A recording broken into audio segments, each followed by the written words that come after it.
Bonjour à tous, bienvenue dans ce nouvel épisode de Follow Me. J'ai le plaisir de recevoir un podcasteur aujourd'hui. Enfin, le podcast fait partie de...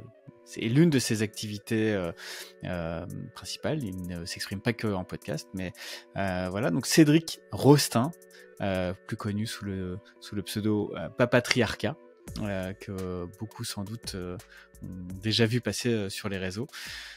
Salut Cédric, Salut Christopher. tu vas bien? Très bien, et toi? Ouais. Je te demande pas si t'es bien installé parce que t'es chez toi. C'est un Ouais, enregistrement qu'on fait à distance. J'aime pas trop exactement. faire les enregistrements à distance parce que il y a un peu moins cette connexion qu'on peut avoir avec ses invités dans le studio.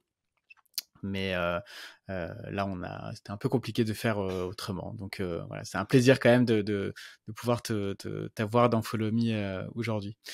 Alors, Cédric, avant de vraiment parler un peu plus de la création de contenu, de ton podcast, de tous les réseaux sociaux, est-ce que tu peux nous expliquer en quelques mots quel est ton parcours, où tu vis, qu'est-ce que tu as fait comme études?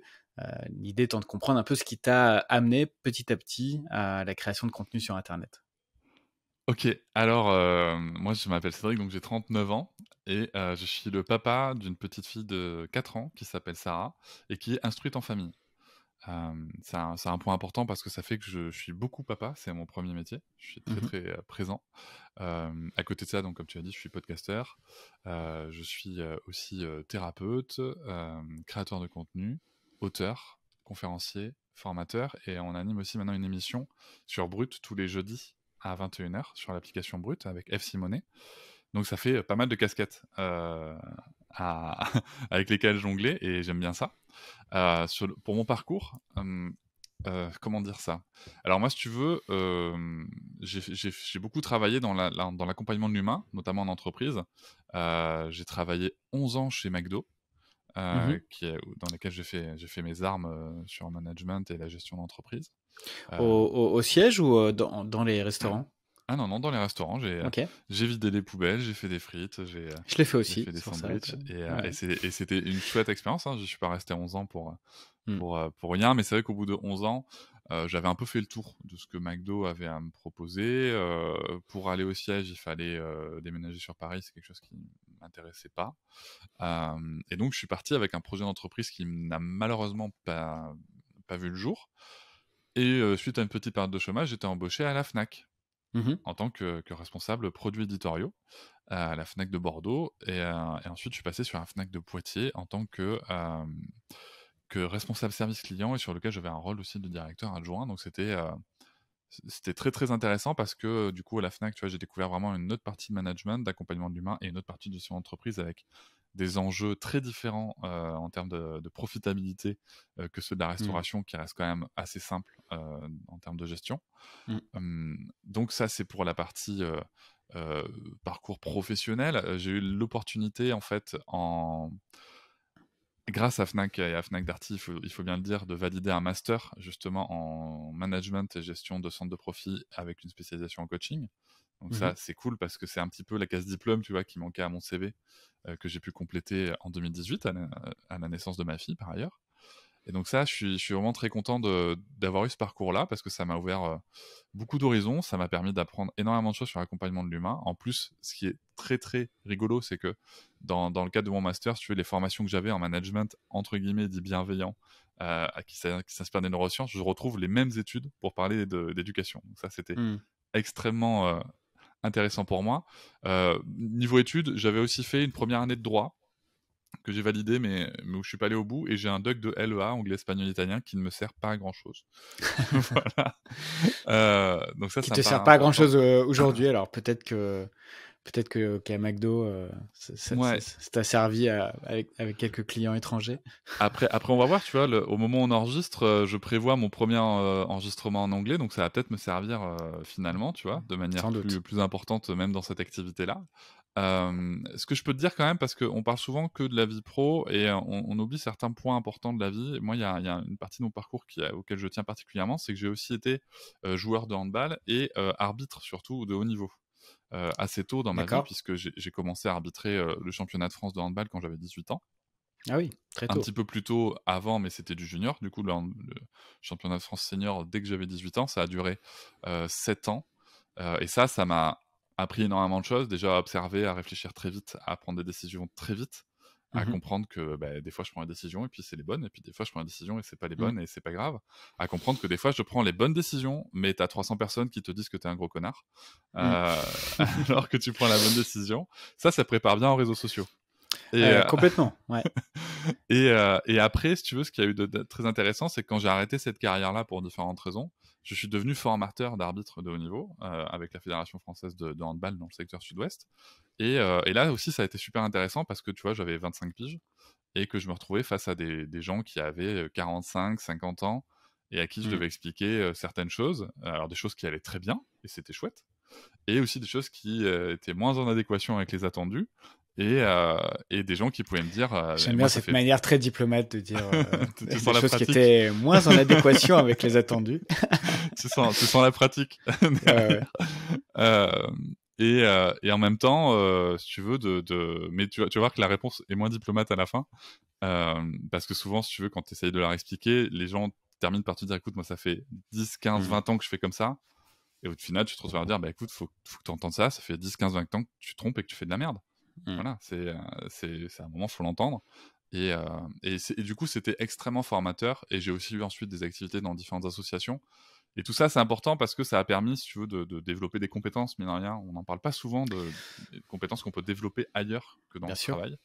Alors que, fort heureusement, en tout cas pour la plupart des gens, on ne passe pas toute notre vie au travail et qu'on développe plein de compétences. Qu'on appelle les soft skills, hein, c'est ça Ouais, d'ailleurs pour certains, ouais. en management. Tout à Mais c'est fait, vrai les que soft skills. de ce qu'on peut retenir de ton parcours, c'est que il y avait déjà effectivement pas mal de cartes qui définissent ce que tu es aujourd'hui. Tu as arbitre, c'est du management, le management au McDo, le management à la Fnac. Est-ce que c'est des choses vers lesquelles toi tu es allé naturellement ou c'est des choses qui sont allées à toi? Alors, ce sont des choses vers lesquelles je suis allé assez naturellement, en fait, qui étaient très éloignées du parcours que j'avais prévu au départ, puisque dans la tradition familiale, j'avais deux options. Soit je faisais L pour être avocat, c'est pour ça que j'ai fait une première année de droit. Mhm, Soit je faisais S pour être médecin, visiblement. mhm, Et donc, du coup, il a aussi fallu lutter contre ce destin prévu et la grande déception familiale que je suis. Euh, mais, mais je le vis bien. Et si tu veux, ça a toujours fait partie de mon parcours. En fait, j'ai toujours adoré les gens. Je me mhm, suis toujours passionné pour les gens et je me suis toujours passionné pour comprendre les gens, même ceux qui sont le plus éloignés de moi mhm, en termes d'opinion et en termes de valeurs. Et je trouve que ça, c'est une vraie force d'être capable d'entendre des choses qui sont soit intolérables, soit inavouables, et qui doivent le rester dans un certain champ d'expression, comme le champ public ou l'Assemblée nationale, quand on pense mhm, à l'actualité récente. mhm. Euh, Tout à fait. Tu vois, mais en tout cas, en tant que thérapeute, en tant qu'accompagnant de l'humain, c'est une vraie force d'avoir cette Mm, curiosité-là, et surtout d'être capable d'entendre les pires trucs sans aucun jugement et juste mhm, s'intéresser. Et ça, c'est quelque chose qui était vraiment, ça, c'est quelque chose qui était en moi. Ça, on pourra mm, débattre autant qu'on veut de l'inné de l'acquis. Je sais pas d'où ça me vient, mais apparemment, j'ai ça. Et j'ai un autre tips un autre talent plutôt qui est intéressant. J'ai souvent dit que c'était mon seul talent, vrai talent, c'est que je suis très doué pour faire des liens. Que ce mhm, soit des liens entre les gens, des liens entre les choses qui se passent. Et ça marche. Et quand tu vois en fait mon parcours, sans le vouloir, sans que ce soit mm, réfléchi à cette époque-là de ma vie, du moins, mm. j'ai misé sur ce qui m'était naturel et ce qui était mes forces. Ok, très bien. Et donc, comment après on passe de cette première partie de parcours pardon, à une activité de thérapeute?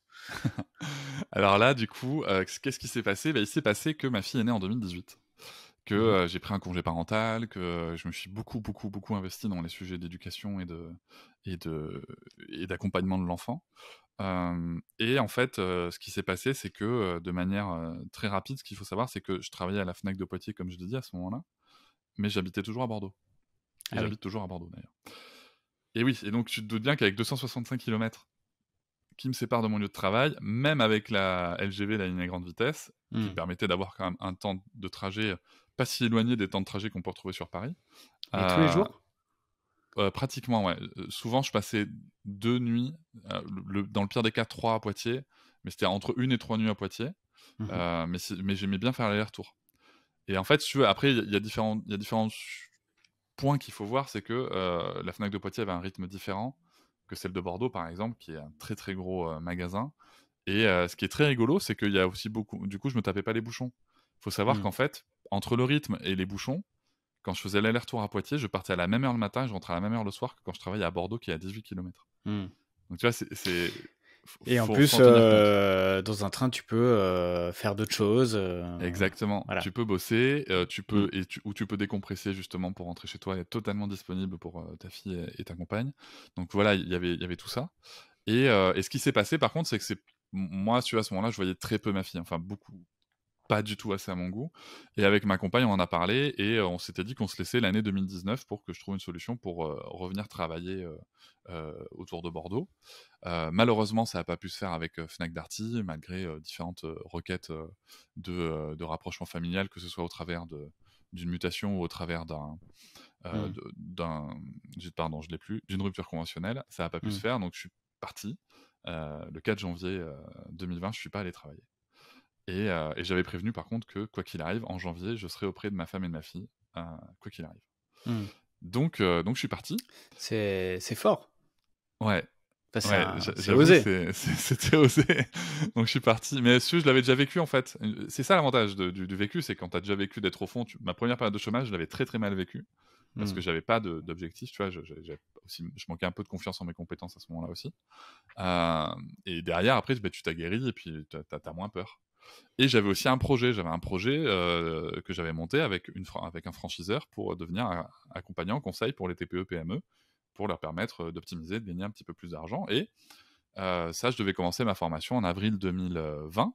Mais il y a un truc qui s'est passé, c'est qu'il y a eu le Covid.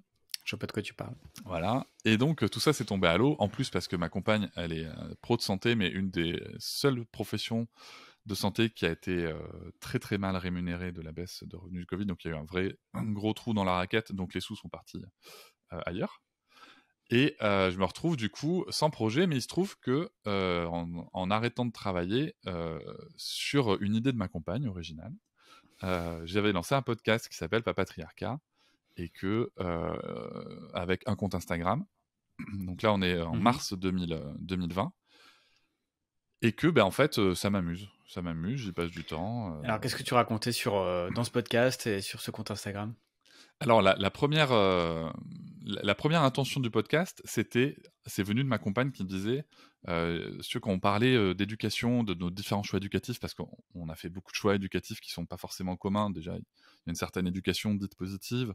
Il y avait des couches lavables, il y avait de l'hygiène naturelle infantile, il y avait du cododo, il y avait du portage, enfin, il y a plein de choses. Et elle me disait, forcément, il fallait argumenter auprès de la famille, auprès des amis, auprès des collègues. Et elle me disait, chérie, quand t'en parles, c'est trop chouette. Et la façon dont tu amènes les choses, c'est trop chouette. Ça serait trop cool que tu fasses un podcast avec. Alors, je t'avoue que quand même on a parlé, on était en novembre 2019. Moi, j'étais à la Fnac, donc en position de directeur adjoint.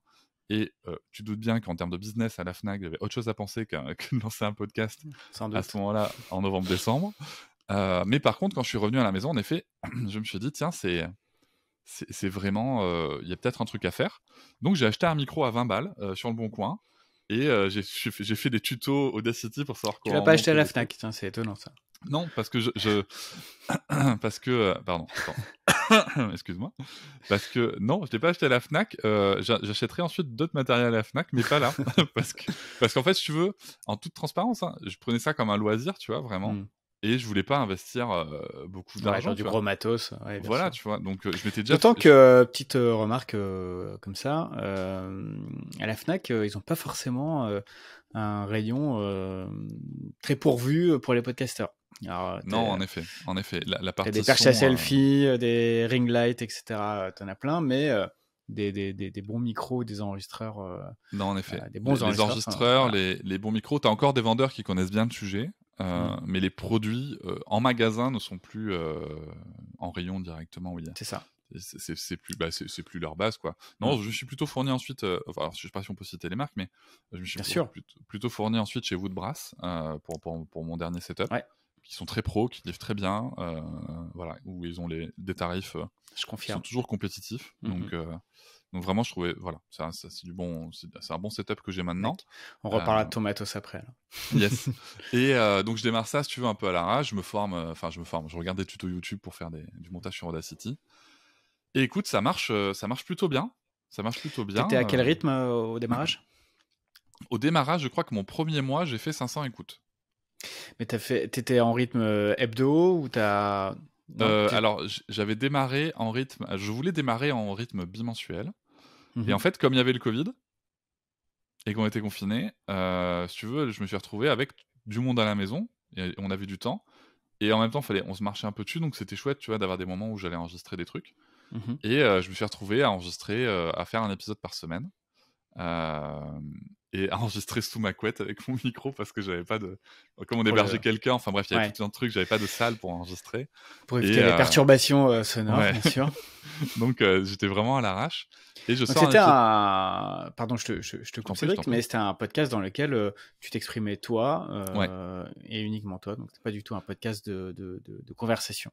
L'idée, c'était d'amener des réflexions et de simplifier au maximum des éléments concrets. C'est quelque chose qui m'a beaucoup servi. Je suis passé le 14 octobre dans l'émission Touche pas à mon poste, où j'ai pu passer des messages simples et très efficaces sur l'éducation positive. Et c'est aussi parce que j'ai su faire ce travail-là avant, tu vois, que j'avais quelques... Non pas des punchlines, parce qu'elles n'ont pas pour but de puncher qui que ce soit, mais plutôt des phrases un peu choc pour vulgariser des sujets. Et ça, c'est un travail vraiment qui me tient à cœur. Mais du coup, ça a commencé comme ça. Et en fait, en même temps, si tu veux, je me mets sur Instagram, je fais des posts, je raconte 2-3 trucs. Et puis en plus, comme on est à la base, tu vois, je pensais même pas montrer ma vie. Mais comme on était confinés, c'était rigolo, tu vois, de faire des vidéos, de participer à des lives d'autres personnes et tout. Et je m'aperçois que sur Instagram, il y a une personne qui s'appelle Marion Querc. Marion Querc, qui est réalisatrice du documentaire Même qu'on a imbattable. Donc qui parle de la violence éducative, ou plutôt de la non-violence éducative, ça serait plus pertinent. Et en fait, son documentaire est un des éléments qui a vraiment changé ma vie en termes de parentalité, quand je l'ai regardé. Parce que moi, si tu veux, l'éducation non violente, j'ai toujours été pour, mais il y avait quand même une part de moi qui me disait, c'est pas possible, en fait, concrètement. En vrai, c'est pas possible. Et du coup, quand tu regardes son documentaire et que tu vois qu'une société qui a mis ça en place 40 ans avant nous, en 1979, bah si, c'est possible. Déjà, ça t'ouvre aussi un peu des perspectives et ça te motive. Et bref, je lui ai envoyé un message pour lui dire tout le bien que je pensais de son travail et tout le bien qu'elle m'avait apporté. Et donc, elle me répond, elle me dit que ça la touche et tout. Et puis, je me dis, et pourquoi pas? Pourquoi pas faire un épisode ensemble? Et au même moment, si tu veux, je vois que Noémie Delattre, sur Instagram, fait un live avec une personne qui avait très peu d'abonnés. À peu près autant que moi, à ce moment-là, je devais en avoir 300 ou 400. Et je me dis, bah tiens, pourquoi pas? Parce que j'aimais bien son travail. Enfin, j'aime bien son travail à Noémie. Et je me dis, tiens, pourquoi pas? Et donc, je propose des interviews et les gens répondent oui. Et en fait, ça désolé, mais le confinement, pour moi, c'était une vraie chance parce qu'en fait, les gens avaient que ça à foutre. Tu vois? C'est vrai. Enfin, certains. Certains, oui, non, mais... Ouais. J'entends bien que c'était pas, ça peut pas être généralisé à tout le monde ce que je viens de dire, mais beaucoup de gens avaient beaucoup moins d'activités que prévu, et du coup, quand tu leur proposes d'échanger, ils sont plutôt pour. Et si tu veux, je me retrouve à faire des interviews, et je trouve ça cool. J'apprécie beaucoup tout ça, et je commence à me dire, ok, maintenant je vais essayer de faire des interviews, et puis je rencontre des gens, et puis on me propose de militer pour le congé paternité, mon compte Instagram augmente un petit peu, je crois que là j'étais à 3000 abonnés, un truc comme ça, et c'est très rigolo parce qu'en fait, tu veux, de lien en lien, tu te retrouves à avoir des invités qui viennent, à avoir des écoutes qui augmentent un petit peu, à avoir aussi, toi, des gens qui viennent témoigner dans tes messages privés, tu vois, à échanger avec beaucoup de gens. Ouais, tu te rends compte de l'impact que tu peux avoir en tant que créateur de contenu. Exactement, tu te rends compte de cet impact incroyable, de cette force incroyable, à partir du moment où tu es quand même animé, je pense, par une certaine volonté d'échange, de transmission, et aussi surtout de non-jugement. C'est que les gens se permettent du coup de sortir beaucoup de choses. Et écoute, ça se développe. Et je commence à me dire, tiens, écoute, en tout cas, moi, à ce moment-là, j'ai mon chômage, c'est cool, je me dis, allez, je vais profiter. Et je me rends compte en même temps en parlant avec différentes personnes, que mon projet d'accompagner des TPE-PME, outre le fait que j'avais plus la thune, ce qui est quand même un gros sujet, mais outre le fait que j'avais plus l'argent, m'intéressait moins. J'étais moins porté par le fait de permettre à des personnes qui gagnent déjà de l'argent d'en gagner plus. Et je voyais que je pouvais peut-être aider des gens.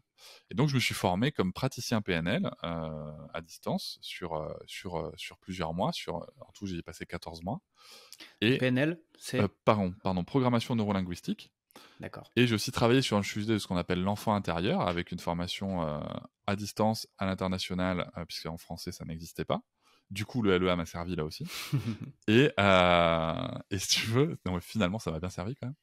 Et en fait, du coup, je me forme à faire tout ça. Et bien sûr, j'incrémente là-dedans tout ce que je savais déjà de par mon master sur l'accompagnement et le coaching. Et je me lance, et ça, mon activité de thérapeute, je l'ai lancée en avril 2021, Mhm. avec des objectifs tout à fait réalistes et plutôt cool, et qui sont tenus, donc ça c'est chouette. Et entre-temps, le podcast continue d'évoluer. Je vais atteindre les 10 000 écoutes par mois, je crois, à l'été 2020.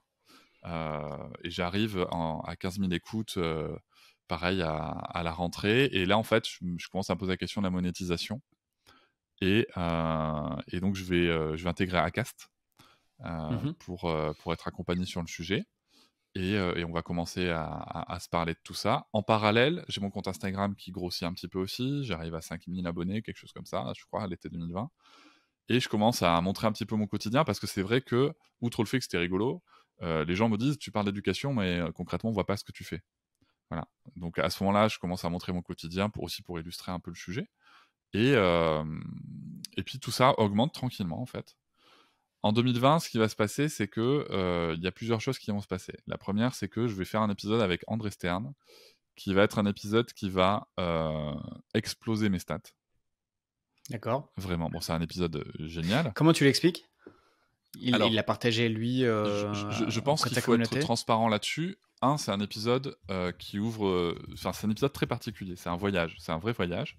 L'épisode avec André Stern, L'enfant est un géant. C'est un vrai voyage. C'est quelque chose qui fait du bien, et en même temps qui nous interroge. Et tu sais, c'est le genre d'épisode en plus qu'on va aller réécouter plusieurs fois, quoi. Hmm. Donc, je l'ai rediffusé là récemment, le 1er septembre. Il a été remasterisé par mon ingé son, puisque maintenant j'ai une ingé son. Il a été remasterisé, donc il a été rediffusé. Et ce qui va se passer à ce moment-là, en fait, c'est que je pense que c'est un épisode très puissant et je veux qu'il résonne beaucoup. Donc je vais l'envoyer en pré-écoute à différentes personnes. Et il se trouve que ces personnes vont résonner aussi bien, enfin vraiment beaucoup avec cet épisode aussi. Et il va être très très partagé dès sa sortie, Hmm. notamment aussi par Léa de Je ne suis pas jolie, qui a beaucoup résonné avec cet épisode et qui va le partager. Et très clairement, c'est là aussi où tu vois la puissance des grandes communautés. C'est que si tu vois, à ce moment-là, quand je sortais un épisode, en 24 heures, il faisait 1000 écoutes. Mhm. Celui-là, en 24 heures, il en a fait 24 000. Ah, c'est hyper intéressant ce que tu dis. Tu vois. Hyper intéressant. Et tu te rappelles à combien de personnes tu l'as envoyé en pré-écoute? En pré-écoute, je l'avais envoyé à une douzaine de personnes à peu près. Via mail, via des comptes, comptes Via Instagram. WhatsApp, mail. Enfin, tu vois, c'était des gens que je connaissais, quoi. C'était des gens avec qui j'ai échangé. Ok. Et c'est la première fois que tu faisais ça? Ouais, c'est la première fois que je faisais ça, mais en fait, c'est parce que vraiment, moi, si tu veux, quand j'avais enregistré cet épisode, je m'étais dit, ce truc va être génial. Et celui, en fait, Hmm. je l'aurais jamais. C'est quelque chose que j'ai jamais refait d'ailleurs. Tu vois, c'est quelque chose que j'ai jamais refait. Mais là, je me suis dit, ça, c'est génial.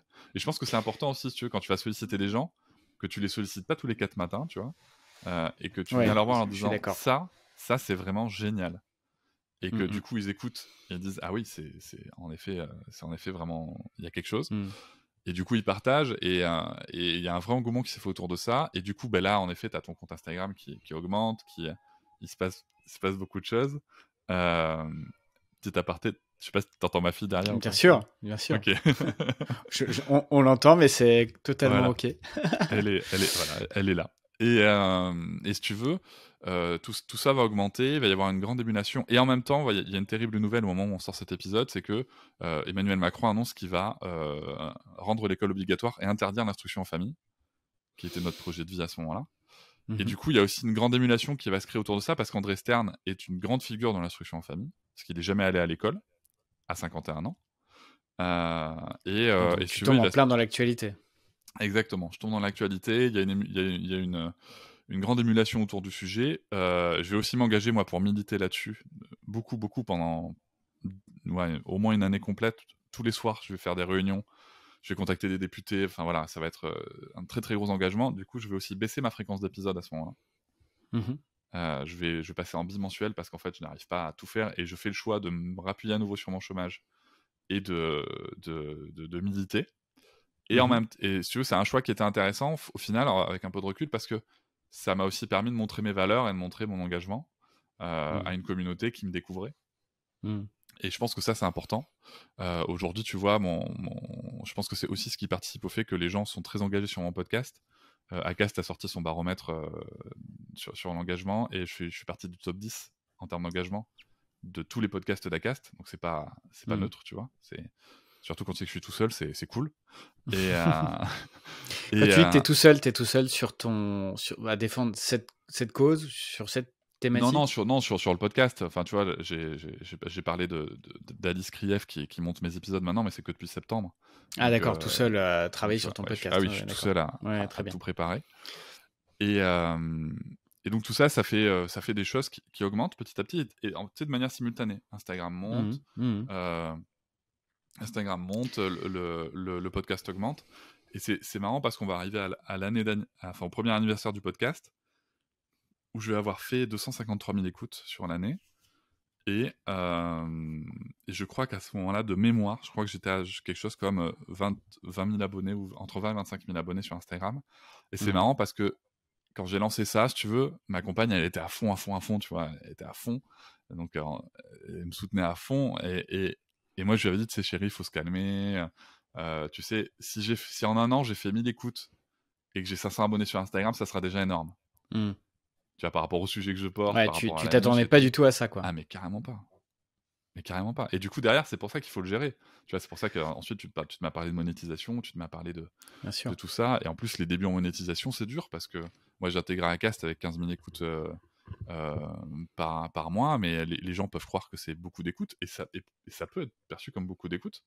Mais en termes de monétisation, c'est pas grand-chose. Hein.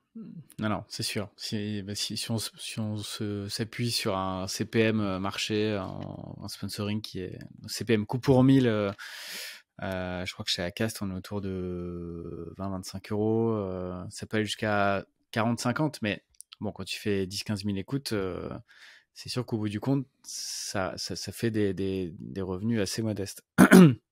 Ouais, c'est ça. En net podcaster, oui, ça fait. Ça fait différent. Malgré tout, tu vois, atteindre les 10-15 000 écoutes après quelques mois d'activité d'un podcast, c'est déjà pas mal. Il y a beaucoup de podcasts, même après 6 mois, 9 mois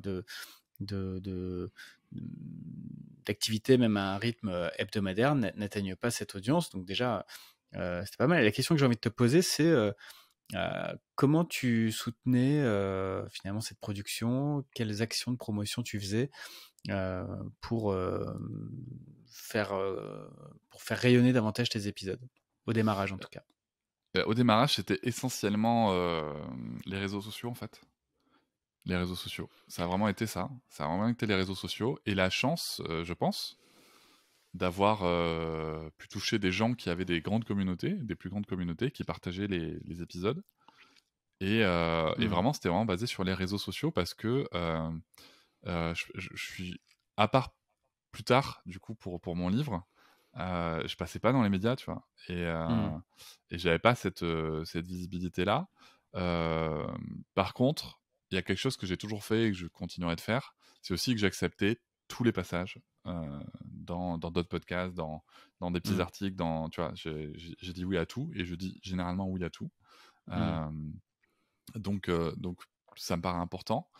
Et après, c'est ça. Et je pense aussi que quand tu es vraiment porté par... Enfin, tu vois, moi, le sujet de la non-violence éducative, le sujet des droits de l'enfant, et le sujet de ce point de départ comme prisme d'observation de la société et des inégalités dans la société, c'est quelque chose auquel je crois profondément, tu vois, qui m'habite vraiment.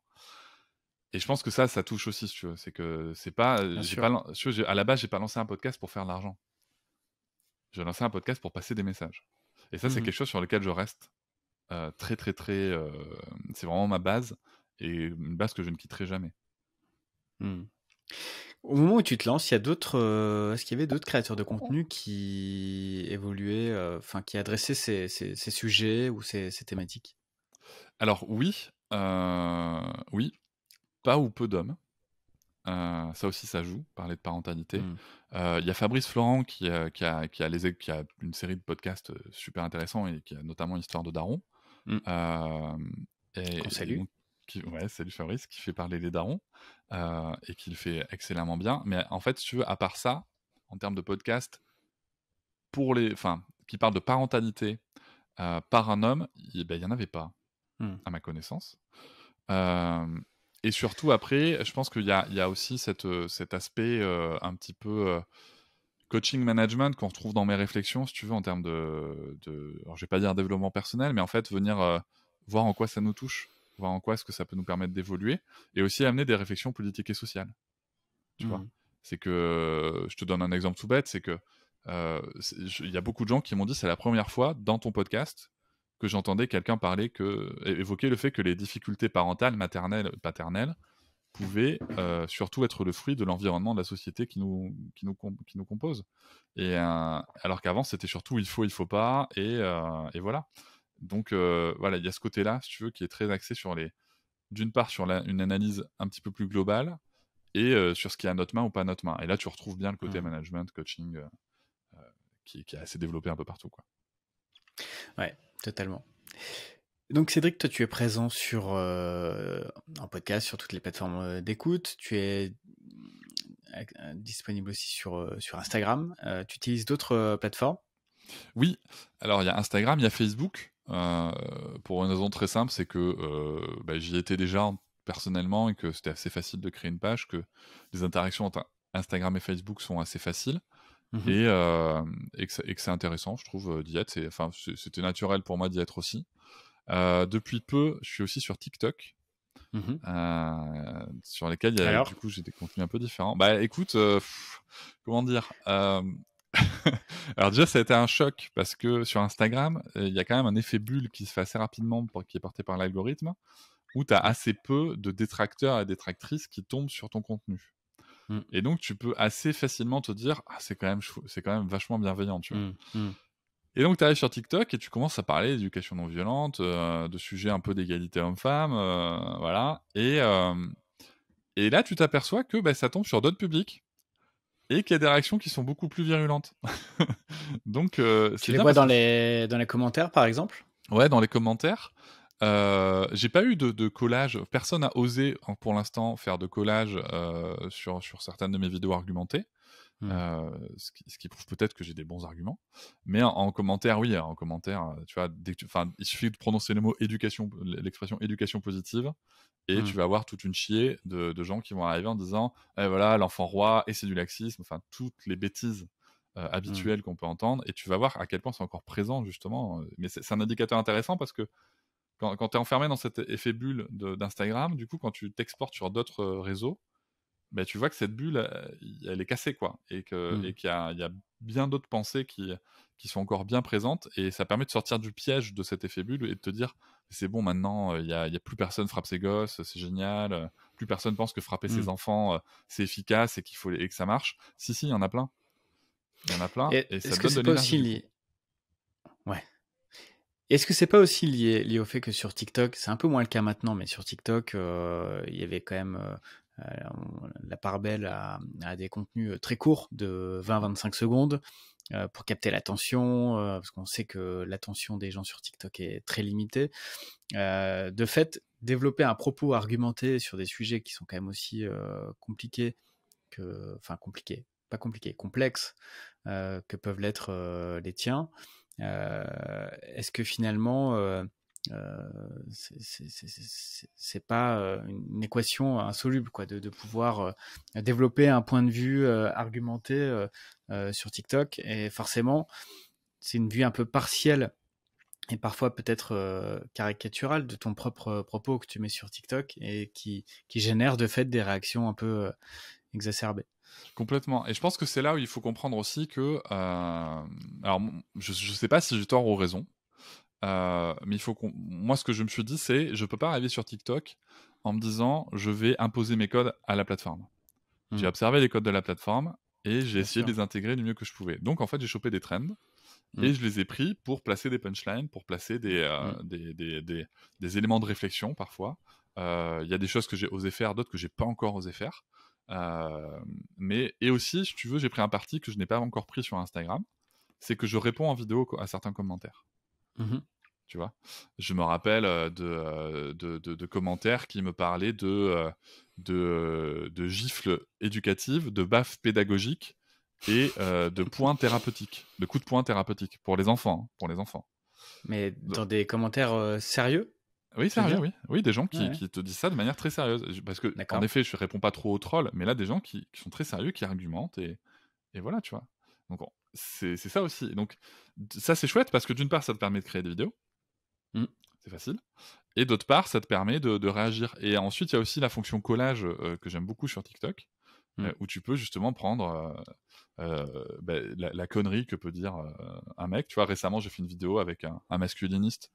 Tu sais, tu scrolles et puis tu tombes sur sa vidéo parce que il a mis le hashtag, enfin des mêmes hashtags, je suppose, dedans. Ouais. Et le gars commence à dire tous les hommes sont malheureux en couple.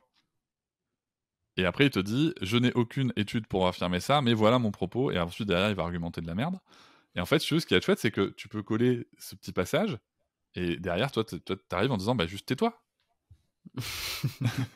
Et en fait, ça te fait une vidéo, ça te fait du contenu, ça permet aussi un peu de, ça fait du bien aussi de dire, tu vois, de sortir un peu d'un contenu très lissé sur Instagram et de Mm. pouvoir proposer autre chose, un petit peu plus Alors punchy. toi, même en tant que thérapeute, tu lui dis tais-toi. Ouais. Tu vas pas aller chercher à savoir Bah non, qu'est-ce qui l'a amené à avoir non, ce non. Alors, propos, tu vois. non parce que je suis pas thérapeute là. Tu Ouais. vois. Je pense que ça aussi c'est quelque chose qu'il faut. Euh, je pense que c'est quelque chose qu'il faut accepter et qu'il faut embrasser et justement dont il faudrait sortir sur les réseaux, c'est de Mm. croire que notre image, enfin de croire que notre activité nous définit, qu'on est la même partout. Moi, si tu veux, par exemple, je défends la bienveillance, je suis thérapeute, j'essaie de comprendre un maximum de trucs, mais c'est pas pour autant que quelqu'un qui va me chier sur la gueule, je vais pas me Mm. pointer devant lui. Je suis aussi 1m93, tu vois. Je me suis Ah battu dans oui. ma vie, j'ai pris des branlées dans ma vie, et c'est et pour autant, si tu veux, je connais ces codes-là aussi. Ça veut pas dire que ça veut pas dire que je suis Mm. pas en train de dire que la violence est une réponse. C'est juste que je connais ces codes-là, Mm. tu vois. Et ça veut dire qu'à un moment, est-ce que souvent les gens pensent que quand on dit qu'on est bienveillant, ça veut dire qu'on est le torchon avec lequel on peut s'essuyer les mains ou le paillasson Mm. sur lequel on va s'essuyer les C'est pieds. vrai. Et je pense que du coup, de ne jamais montrer que on sait être bienveillant, mais aussi se défendre, Mm. c'est important. Alors, non, bien sûr, je suis d'accord avec toi. Mon point, c'était si t'as, je sais pas, un TikToker qui, certes, dit de la merde dans le sens où elle est pas du tout alignée avec toi, ce que tu penses, etc. Mais s'il le dit sans insulter quiconque, est-ce que finalement, c'est pas aussi la liberté d'expression, Complètement. la liberté aussi de dire de la merde et d'exprimer des propos qui sont pas forcément partagés par le plus grand nombre. S'ils sont pas insultants envers qui que ce soit, tu vois. Complètement. Et tu vois, je trouve que mais ça, en fait, le fait de faire des collages comme ça et tout, j'ai passé du temps, du coup, à observer la plateforme, ça fait partie du jeu, en fait. Hmm. Tu vois, ça fait partie du jeu. Quand tu sors des grandes phrases comme ça, et que tu as activé les collages, faut pas oublier que les collages, ça s'active hein, sur C'est vrai, TikTok, c'est vrai, c'est vrai. ça veut dire aussi que tu ouvres la porte à ce qu'on te fasse ça. Il y a d'autres personnes qui disent des choses qui m'embêtent beaucoup, Hmm. mais où je réagis pas parce qu'en fait, ils n'ont pas activé les collages. Ça veut aussi dire qu'ils n'ont pas ouvert la porte à ce Hmm. type de réponse. Et où, ma foi, en fait, je vais même pas commenter parce que je me dis ça sert à rien de perdre du temps et de l'énergie avec quelqu'un qui se fiche des avis autres. Donc, tu as dû voir que TikTok a favorisé maintenant les contenus plus longs, Ouais. ne serait-ce que parce que ils se disent que c'est quand même ça a plus de valeur sur le marché publicitaire. C'est quelque chose que tu fais, du coup, tu as rallongé un peu tes contenus sur TikTok aussi. Alors moi, je suis content qu'il ait fait parce que du coup, ça permet de faire un peu de trend pour déconner et aussi de placer des contenus plus qualitatifs, je trouve, en termes de contenu et de fond.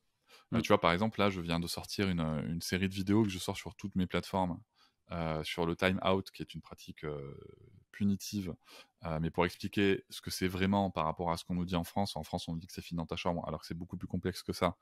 Mais c'est pas le sujet. Donc, j'ai sorti une série de 5 vidéos là-dessus. Et c'est vrai que tu vois, c'est des vidéos, bon, moi que j'ai calibré à pas plus de 3 minutes, 3 minutes 30. Mais du coup, c'est chouette de pouvoir les sortir. Après, tu vois bien aussi que ça tourne pas de la même manière, quoi. C'est pas, clairement, en termes de résultats, c'est pas construit de la même manière. Donc, je pense que très concrètement, aujourd'hui, TikTok, leur stratégie, ça a été des vidéos de plus d'une minute, de les rémunérer différemment. Et tu vois bien d'ailleurs que certains créateurs, créatrices de contenu qui étaient à 50 secondes ont fait le nécessaire pour passer à 1 minute et 1 seconde. Totalement. Mais c'est normal aussi, c'est le business, enfin, tu vois, à un moment, c'est tout à fait logique. Donc, moi, je trouve ça très bien. Clairement aussi, TikTok, aujourd'hui, leur stratégie, on le sait, c'est d'aller chercher YouTube. Les deux commencent à se tirer la bourre. C'est aussi pour ça qu'ils ont augmenté leur time limit à 10 minutes. Ils sont juste calés par rapport au stade de YouTube de temps de visionnage moyen. Enfin voilà, ils ont cette stratégie. Moi, je trouve ça très bien.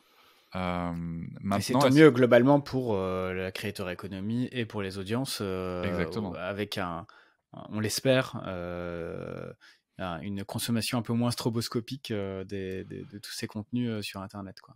Exactement, je trouve ça très très intéressant, et en même temps, tu vois, je me dis, si ça peut pousser des créateurs et créatrices de contenu à modifier leur contenu et à apporter des choses géniales, tu vois, je pense à quelqu'un dont j'aime pas vraiment le travail finalement, mais sur TikTok, qui est un cuistot qui faisait beaucoup de trends, et en fait, ça m'agaçait parce qu'il faisait beaucoup de trends en se moquant des clients et des gens et tout, et en fait, il a une certaine communauté, et depuis que la nouvelle rémunération TikTok, ben, en fait, il fait des vidéos un peu tuto cuisine, machin, tu vois, c'est un cuistot, le gars.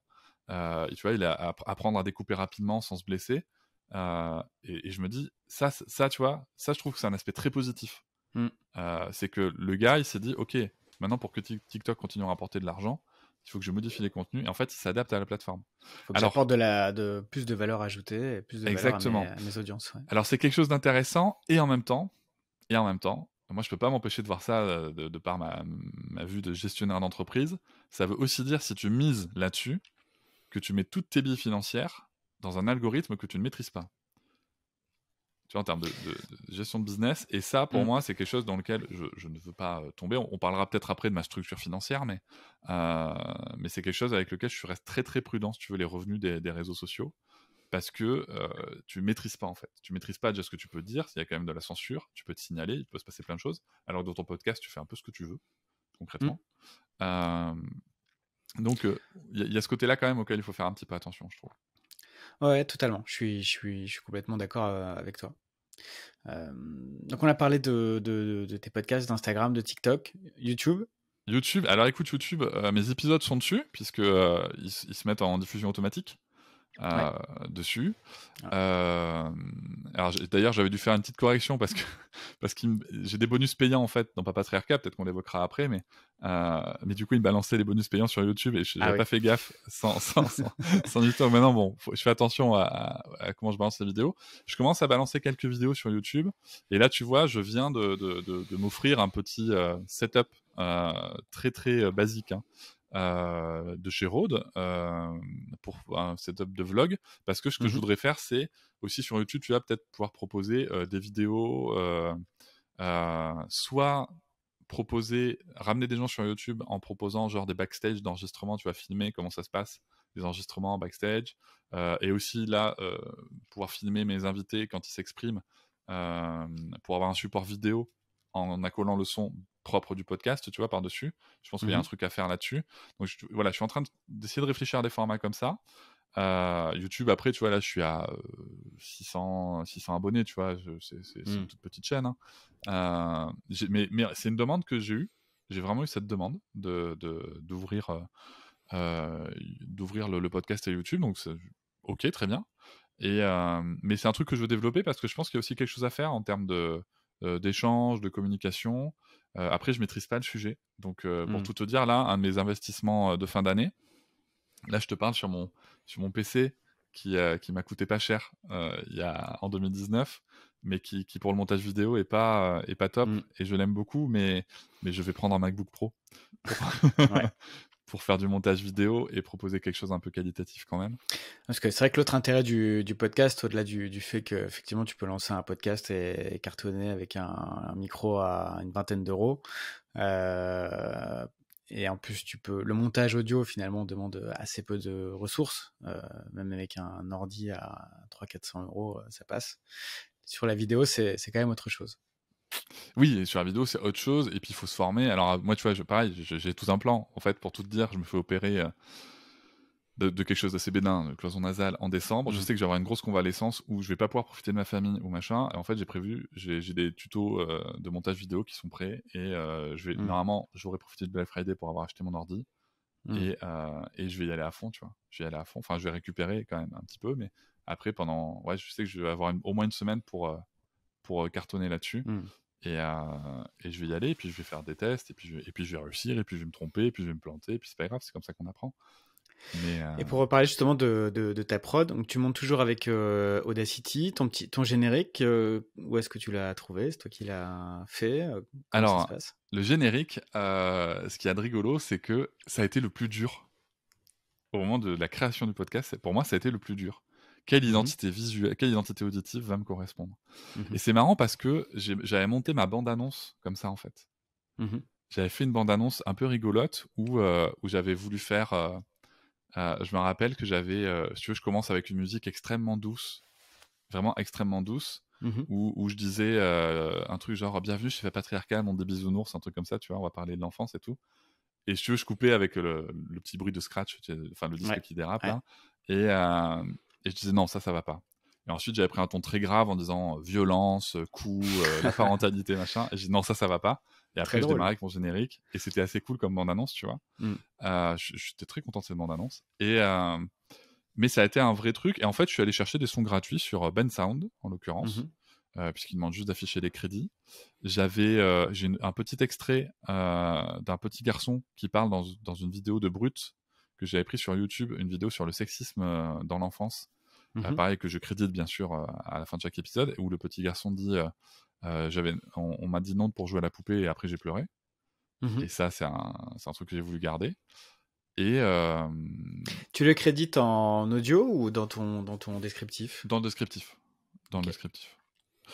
Et voilà, je crois que ta question c'était juste.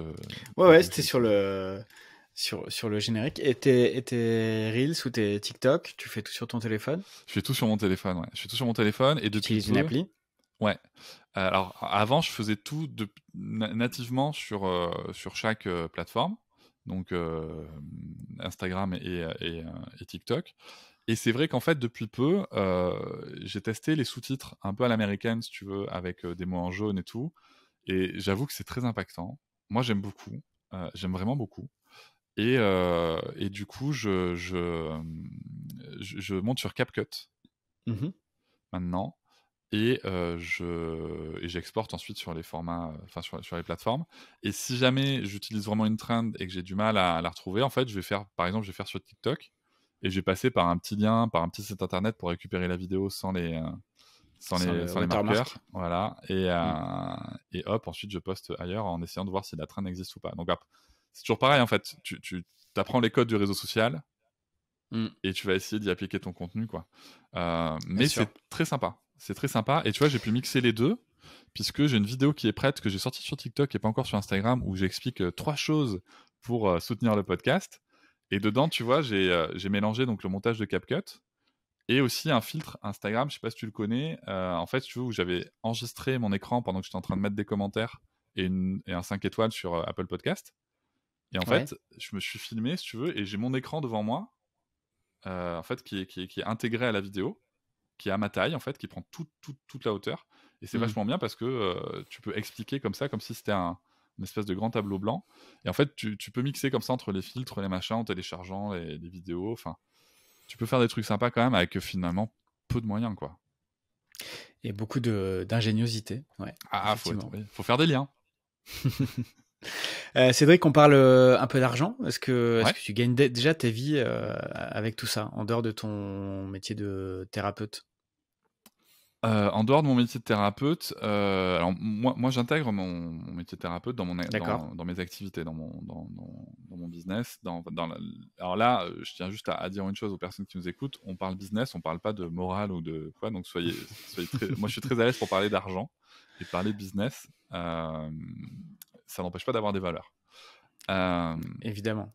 Là, tu vois, quand je regarde mon chiffre d'affaires sur 2021, j'étais à 18 000 euros, donc pour ma première année d'activité, d'exploitation, sachant que j'étais allé au pif, donc je ne savais pas trop, j'étais à 18 000 euros, avec une part du podcast entre Acast et ce que moi j'avais ramené comme client, parce que tu peux ramener tes propres clients aussi, bien sûr, avec une part du podcast à 83%.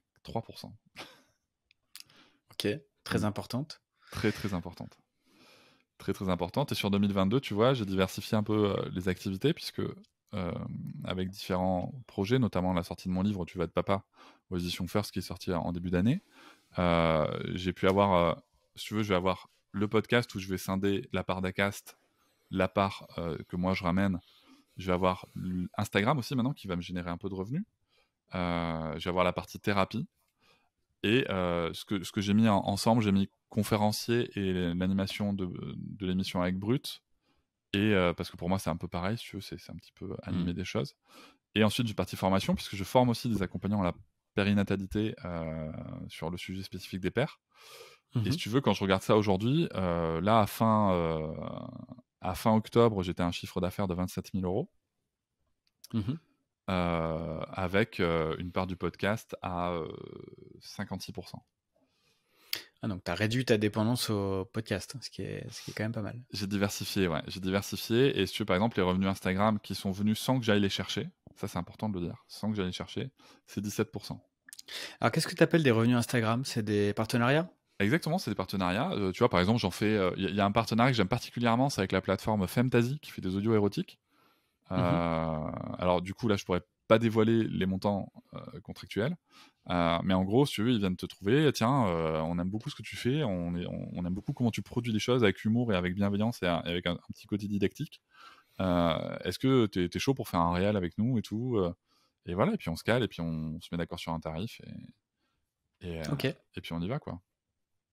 Ouais, très bien. Merci beaucoup pour ta transparence, Cédric. Je pense que c'est important. C'est important. Et je tiens à remercier, tu vois, sur le rapport à l'argent, c'est marrant parce que c'est mon cadeau de 2022 en fait que je me suis offert en tant qu'entrepreneur. Je me suis offert une formation, un coaching sur le rapport à l'argent avec Christian Junot, suite à son passage dans le podcast Histoire d'argent de Fabrice Florent, que je recommande chaudement parce que notre rapport à l'argent dit quand même beaucoup sur nous, vraiment. Et je pense que les deux grands tabous, c'est l'argent et le sexe. Et que autant sur le sexe, on a tendance dans la société à mieux se débrider assez récemment. On parle beaucoup plus de sexe que d'argent. Voilà, l'argent, ça reste très tabou, quoi. Oui, je suis d'accord avec toi. Et du coup, donc 28 000 euros à fin octobre, c'est ça? Ouais. Là, tu es à peut-être, on va dire, tu es auto-entrepreneur, j'imagine? Ouais. Donc tu es à peut-être une dizaine de milliers d'euros de l'indépendance financière, quasiment. Ben en fait, moi, je m'étais fixé comme objectif de faire 30 000 euros de CA, si tu veux, sur ma deuxième année. T'es vraiment pas loin, là. Ah ben, sachant que si tu veux, en plus, il y a une certaine saisonnalité dans le podcast, je sais les contrats qui vont arriver en fin d'année, je vais dépasser cet objectif. Bravo. Donc merci, je suis vraiment content. Et je suis aussi content, si tu veux, de comment je pilote ça, parce que le podcast me donne une grande indépendance en termes de création de contenu. Clairement, c'est la partie dans laquelle tu es le plus indépendant pour moi, puisque tu fais ce que tu veux. C'est aussi ce qui te permet d'avoir une certaine stratégie, puisque tu vois, une de mes stratégies à la rentrée, ça a été de dépenser de l'argent avec Alice Krief, donc pour monter les épisodes. Elle s'occupe de monter mes épisodes, donc généraux et bonus de Papatriarcat Plus, qui est la partie payante. Et si tu veux, en fait, à côté de ça, moi, ça me permet de générer d'autres contenus et d'avoir généré d'autres formats d'épisodes, en fait, pour générer plus d'écoute. Et avec toujours un même engagement très fort. Donc ça, c'est chouette parce que ça veut dire que mon auditoire est OK avec ma stratégie. Et ça, c'est vraiment très, très précieux, quoi. Bien sûr, non, je rebondis sur le disclaimer que tu faisais avant de parler d'argent, sur argent versus valeur. Non, mais effectivement, sans argent, tu peux pas financer ta production, tu peux pas tenir sur la longueur et tu peux pas faire en sorte que tes combats soient menés comme tu veux qu'ils soient menés Exactement. et que ton propos soit entendu. Tu vois, je vais te donner un C'est- exemple très, très net là-dessus. Euh, en septembre, octobre, j'ai eu la possibilité d'avoir un sponsoring avec Nike. Mhm, Et je suis ravi de l'avoir eu. Mais j'ai eu en effet quelques retours qui m'ont dit mais Nike, les Ouïghours, ceci, cela. Ok, très bien, pas de problème, j'entends. J'entends maintenant, ce qui est très intéressant, moi je note deux choses. C'est que, mon auditoire est capable de faire la différence entre ce qui va être ok pour lui, d'investir en termes de valeur, et pas ok. Donc là, tu mhm, vois, les gens ne sont pas tant des moutons que ça, en tout cas dans mon auditoire. Et surtout, après, pour ces personnes-là, je leur ai expliqué aussi, ok, maintenant, vous connaissez mes valeurs, vous connaissez ma façon de faire, outre le fait que Nike reste quand même une grande marque qui permet de dire à d'autres annonceurs avec d'autres valeurs, de dire si Nike a investi sur tel contenu, c'est aussi qu'il est qualitatif et qu'il y a du résultat. Donc c'est aussi, ça permet d'amener d'autres contenus, d'autres marques qui pourraient être intéressées, qui seraient en effet mhm. en adéquation avec les valeurs de tout le monde pour être un parfait petit militant. Non, c'était un petit peu ironique ça, bien sûr. Mais ce que les gens n'ont pas vu, c'est que au même moment, en fait, pendant que Nike me finançait, moi, j'ai mis ces sous de côté et ils vont me servir à financer une petite boîte qui se monte qui s'appelle Freebull pour leur proposer un sponsoring gratuit. Tu vois. Et ça, c'est des choses Mhm. que les gens voient pas en fait. Ils vont voir ce qui va les choquer, tu vois. Mais Mhm. ils vont pas se dire tiens, c'est marrant, ils parlent d'un truc que personne connaît, une petite boîte avec des fortes valeurs. Et en fait, tu vois, moi, j'ai pris de l'argent chez Nike Ouais. pour financer, pour m'auto-financer en fait sur un sponsoring gratuit sur une boîte qui a des valeurs très fortes et qui correspondent aux miennes. Donc, tu as investi dans une boîte, c'est ça? Et, Non, non, et au enfin, j'ai pas final, investi dans une boîte, pardon. C'est juste que je leur fais de la pub gratuitement, quoi. d'accord, ok. Mais du coup, les revenus de Nike me permettent de ne Hmm. pas avoir, de financer le trou que me fait cette boîte-là. T'as expliqué cette démarche à tes auditeurs? J'ai expliqué à ceux qui me l'ont demandé, parce Mhm. que fort heureusement pour moi, la plupart, vraiment, la très grande majorité de mon auditoire comprend que, et je vais dire, même sans cette démarche, il y en a plein qui m'ont dit, non mais de toute façon, il faut bien remplir le frigo, quoi. Tu vois. Hmm. Donc à un moment, voilà.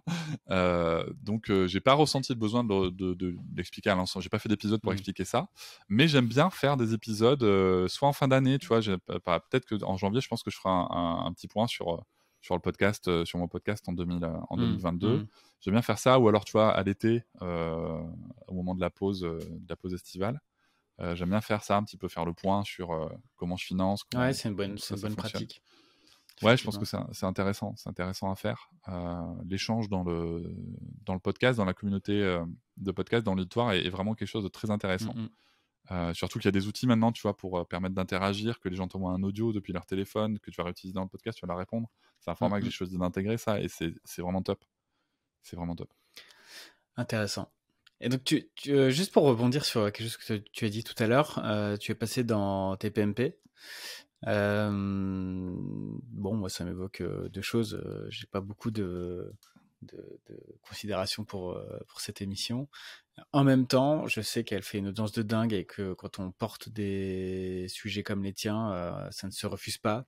Une occasion pareille de pouvoir t'exprimer aussi largement, voilà, vu l'audience de cette émission. T'as ressenti un impact sur tes audiences Oui, suite à ton passage? j'ai Ouais. ressenti un impact sur mes audiences. Il faudrait que je contacte mon éditeur pour savoir, parce que s'il y avait un impact sur les ventes de livres, parce que le livre a été beaucoup montré aussi.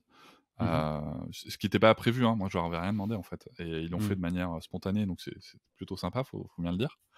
Mais tu vois, par rapport à ça, il y a un vrai sujet vis-à-vis du fait de passer ou non dans TPMP, parce que j'ai plein de gens qui sont venus me dire mais qu'est-ce que tu allé faire là-bas avec ces gens-là, mais tu vois bien Mhm. que tu vas pas les convaincre. Et c'est là où je pense que les gens se trompent. Mhm. Moi Ouais, je je suis suis d'accord avec jamais allé toi. là-bas pour convaincre les gens sur le plateau. Je me moque de la vision sur le plateau, et je vais vous dire un truc, ils se moquent eux-mêmes de ce qu'ils disent. Mm. Donc déjà, il faut avoir conscience de ça. Par contre, ce que je sais, c'est que l'audience de cette émission, qui est immense, avait entendu 3 jours plus tôt que frapper les enfants, ça va, qu'une baffe, ça n'a jamais tué personne, ceci, cela. Cette même audience, elle a eu l'opportunité d'entendre une des punchlines que j'ai développées, c'était de répondre à Jean-Michel Maire en lui disant quand on frappe une femme, c'est de la violence conjugale, familiale. Quand on frappe une personne âgée en EHPAD, c'est de la maltraitance. Quand on frappe un chien, c'est de la maltraitance. Et quand on frappe un enfant, c'est de l'éducation. Et de pouvoir amener ces réflexions-là à cette audience-là, c'est efficace. C'est ça, c'est efficace. Et surtout, on en avait beaucoup parlé avec Céline Kellen, la présidente de Stop VO qui m'a accompagné. Elle me disait, mais t'es sûr de ce qu'on fait? Je lui dis, écoute Céline, on va passer 15 minutes.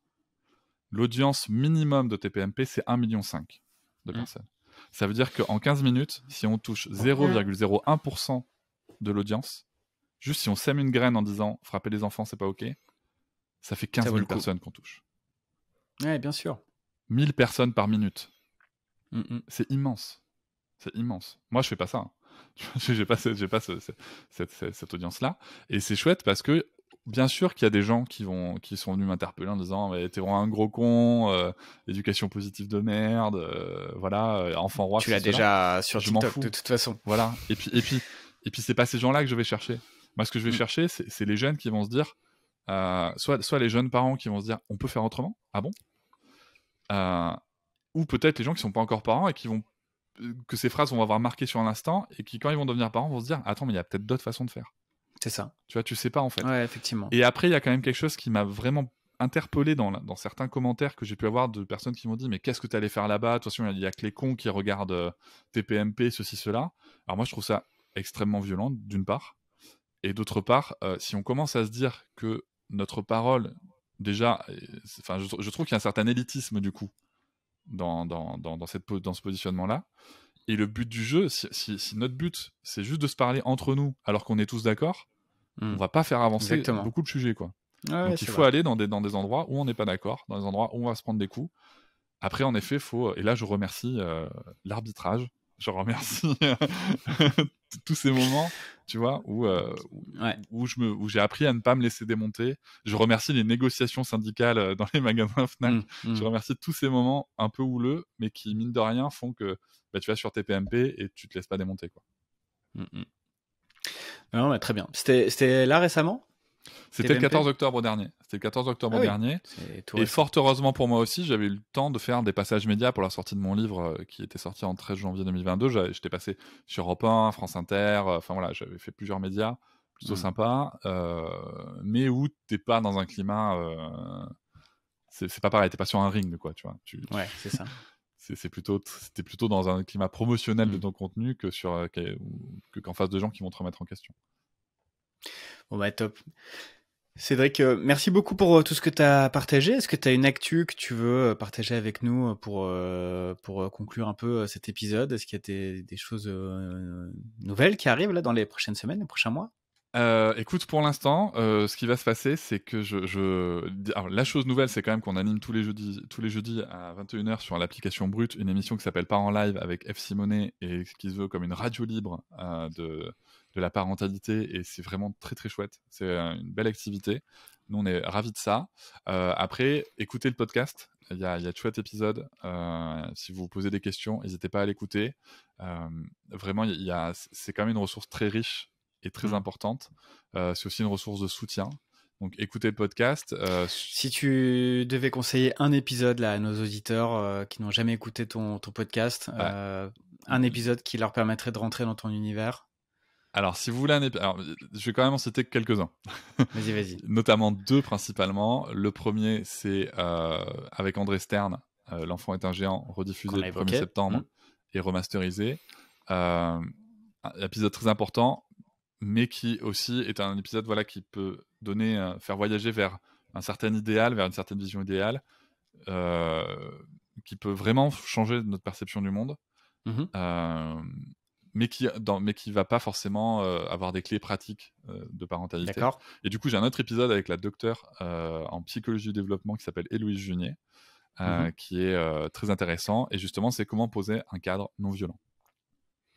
Très bien, je mettrai ces épisodes dans le descriptif, pardon. Comme ça, on pourra les retrouver plus facilement. Yes. Cédric, merci beaucoup pour ton temps. On a passé 1 heure ensemble. C'était très chouette. Bravo encore pour tout ce que tu fais, les combats que tu mènes qui sont évidemment très importants et trop peu portés par des hommes. C'est vrai, C'est vrai. on l'a dit brièvement. Donc, merci au nom de tous les hommes et de tous les papas de porter ces combats. Et voilà, je te dis à très bientôt. Merci beaucoup à toi, Christopher. Salut. Salut Cédric. Au revoir à tous.